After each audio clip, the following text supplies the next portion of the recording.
Halo, selamat pagi anak-anak hebat. Bagaimana kabarnya di pagi hari ini? Ibu harap semua anak-anak ibu guru dalam keadaan sehat dan tetap semangat. Ibu juga mengingatkan anak-anak ibu guru untuk selalu mematuhi protokol kesehatan. Berjumpa kembali dengan ibu guru pada hari Jumat. Hari ini kita akan belajar PLBJ. Sebelumnya, anak-anak ibu guru siapkan dulu buku cetak PLBJ-nya. Buka pada halaman 122. Hari ini kita akan belajar mengenai dengan tema materi kita hari ini yaitu Puskesmas. Untuk lebih jelasnya, lihat buku cetakmu halaman 122 dan dengarkan baik-baik penjelasan materi yang akan Ibu sampaikan. Tujuan pembelajaran kita pada hari ini yaitu mengenal fasilitas kesehatan puskesmas. Yang kedua, tugas dan fungsi puskesmas. Yang ketiga, puskesmas sebagai sarana pelayanan BPJS Kesehatan tingkat pertama. Yang pertama kita akan membahas mengenal fasilitas kesehatan yang ada di puskesmas. Puskesmas itu kepanjangannya apa sih Ibu Guru? Nah, puskesmas itu adalah pusat kesehatan masyarakat. Puskesmas merupakan fasilitas kesehatan umum yang berada di tingkat kecamatan. Tujuan dari puskesmas yaitu untuk memberikan pelayanan kesehatan dengan biaya terjangkau. Tetapi walaupun terjangkau, dia tetap memberikan pelayanan kesehatan yang sangat optimal. Nah, ini berikut fasilitas kesehatan yang ada di puskesmas. Yang pertama itu ada rawat jalan, yang kedua rawat inap, 3 pelayanan screening, 4 pelayanan kehamilan, dan yang kelima transfusi darah. Berikut kita akan menjelaskan satu persatu. Rawat jalan. Rawat jalan tingkat pertama yang memberikan pelayanan pencegahan penyakit, konsultasi, dan saran pengobatan tanpa mengharuskan si pasien untuk dirawat inap. Itu yang disebut dengan rawat jalan. Yang kedua itu ada rawat inap. Nah, berbeda dari rawat jalan.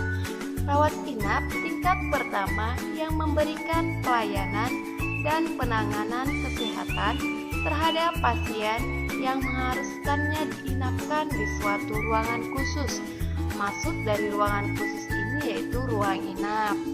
Lalu ada pelayanan screening, pemeriksaan kesehatan untuk pasien yang memiliki risiko diabetes mellitus tipe 2, hipertensi, kanker payudara, kanker leher, rahim, dan penyakit lain yang telah ditetapkan dalam peraturan. Lalu ada pelayanan kehamilan.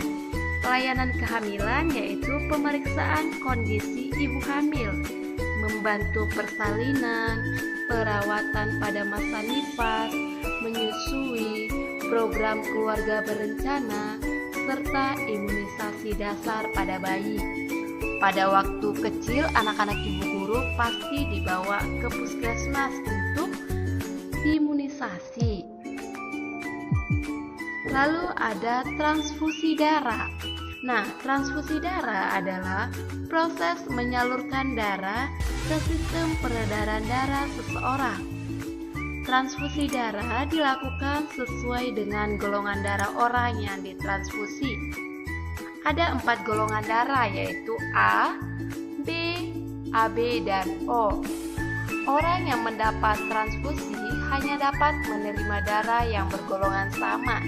Jadi, jika ada jauh-jauh ya, jika ada misalnya yang membutuhkan golongan darah, si A membutuhkan golongan darah A, sementara si B ingin memberikannya kepada yang bergolongan darah A, itu tidak bisa ya nak, tetapi dia harus sama-sama golongan darahnya itu A.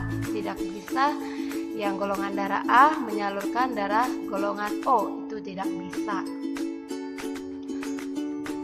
Ada fasilitas tambahan puskesmas untuk desa-desa yang belum terjangkau. Ini maksudnya desa-desa yang terpencil ya nak ya. Yaitu ada puskesmas pembantu, ada puskesmas keliling, ada klinik bidan hingga posyandu. Tugas utama dari puskesmas itu adalah melaksanakan kebijakan kesehatan demi tercapainya tujuan pembangunan kesehatan di wilayah kerjanya. Ini berikut kegiatan-kegiatan yang ada di puskesmas. Yang belum tahu nih, dengarkan apa-apa saja kegiatan yang ada di puskesmas. Yang pertama itu memberikan penyuluhan kepada masyarakat untuk ikut serta dalam peningkatan hidup sehat. Itu yang pertama. Yang kedua, memberikan pelayanan kesehatan secara terpadu, menyeluruh dan merata kepada individu, keluarga, kelompok, dan bahkan masyarakat. Yang ketiga, melaksanakan pelayanan kesehatan yang mengutamakan keamanan dan kesehatan pasien, petugas, dan pengunjung.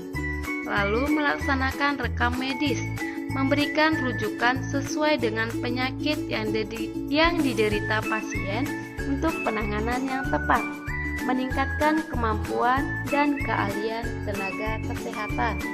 Itu kegiatan-kegiatan yang ada di puskesmas. Ini fungsi pokok puskesmas berdasarkan tugas.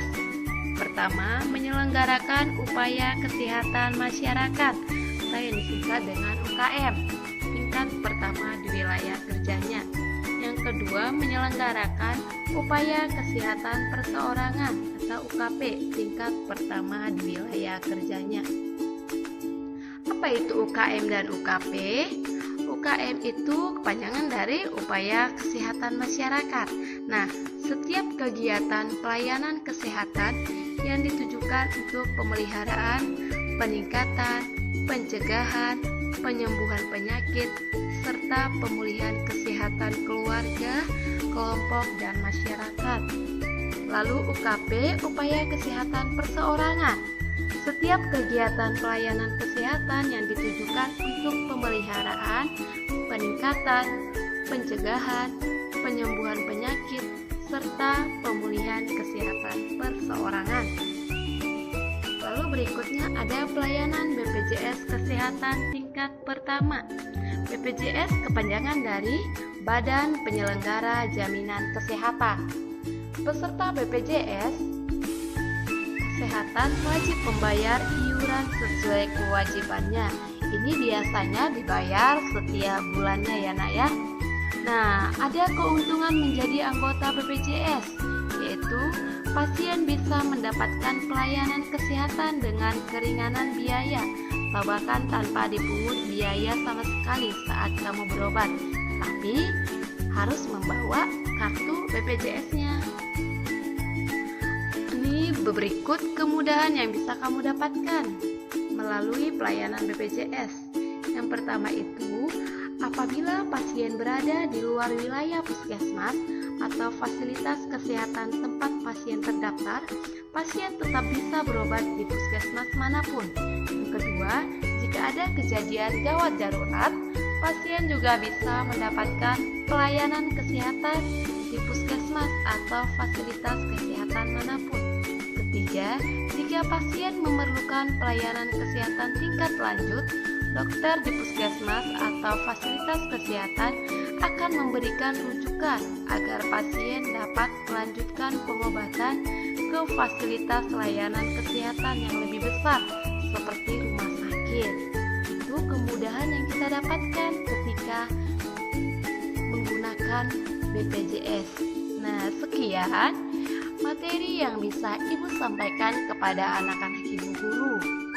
Tugas kalian untuk hari ini yaitu kerjakan soal latihan yang ada di buku cetak PLBJ halaman 128 dan 129 bagian A dan bagian B. Langsung dikerjakan di buku cetak. Dikerjakan dengan teliti, tulis yang rapi. Jawabannya ya nak ya. Apabila tidak muat di buku cetak kalian, buat di kertas selembar, lalu jangan lupa di staples agar jawabannya tidak hilang. Sekian sampaikan untuk pelajaran PLBJ hari ini, anak-anak ibu guru tetap semangat belajar dari rumah, jaga kesehatan, sering-sering olahraga. Ketika kamu ingin keluar rumah, jangan lupa memakai masker, mencuci tangan, dan menjaga jarak. Baik, tetap semangat. Selamat belajar anak-anak hebat.